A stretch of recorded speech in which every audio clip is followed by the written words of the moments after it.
One of the main questions that has been asked since the beginning of this pandemic is why do people lose their smell? And there's this whole theory about the virus affects the nose and that's what creates a loss of smell.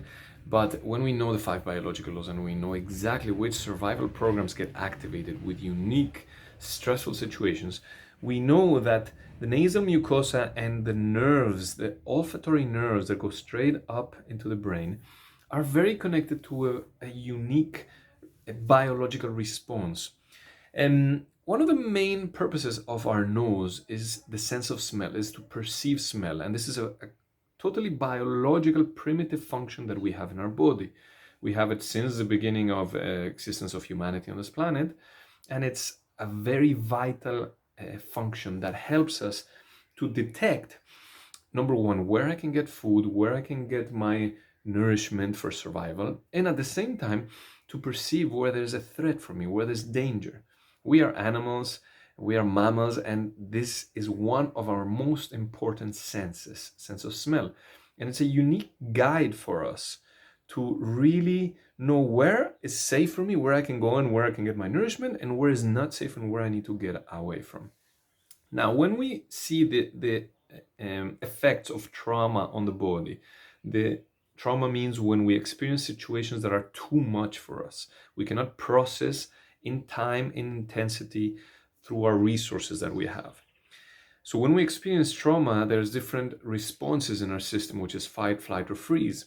And if we manage to escape or to fight and come out of that situation, then the whole system, our biology manages to process that impact, and we stay in a healthy state, we can say it like this. But when we stay in this state, when we receive a shocking situation, a situation that's too much for us, and we stay like that for a prolonged period of time, meaning that if my nose, the main objective of my nose is to help me detect where it's safe and where it's not, where I can survive and where I cannot, and since the beginning of this pandemic, this story with the virus, it has become so uncertain, so difficult to detect where it's safe, where it's not safe, where there's threat, where there isn't. Something smells good here, something doesn't smell.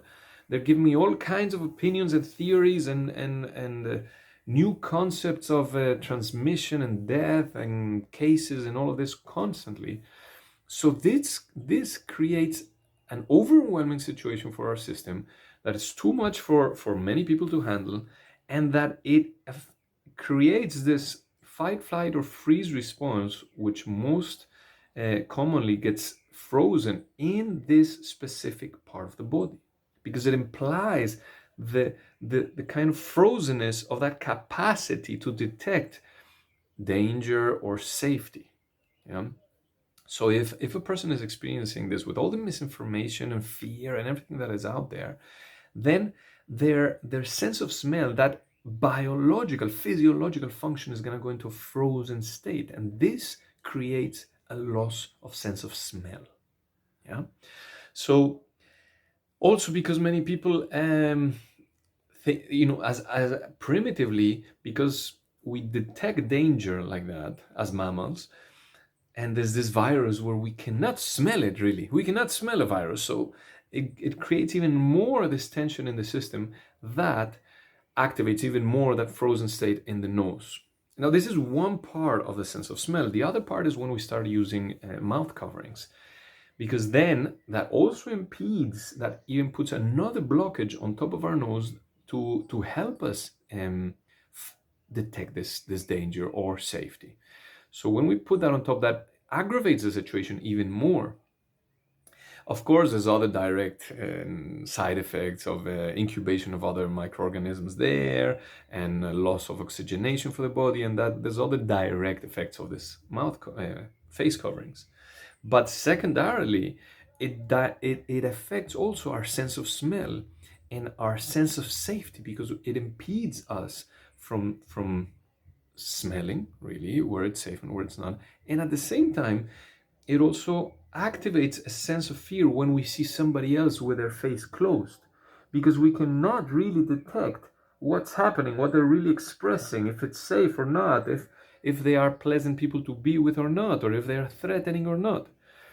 Our eyes are also connected with this detecting if it's safe or not. And when a person is covered in their face, we cannot really discern if that person is safe, if I feel trust, if I feel at ease, if I want to be there or not, or if there's danger.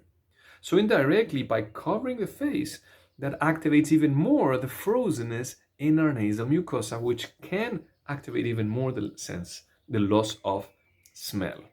So this is just another perspective of what's happening when it makes it much easier to understand when we know the 5 biological laws, when we have studied body medicine, because then we know the 5 biological laws and we know exactly how the sympathetic and parasympathetic nervous systems act in different organs of the body.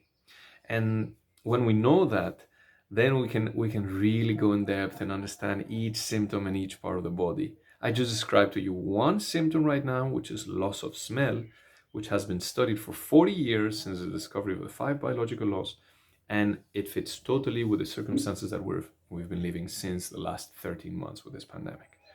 So there's so much more to know about the other symptoms related to this virus, which are not directly created by the virus, but by what people are experiencing in this completely new, unique, and overwhelming environment and dynamics that are happening in their lives right now.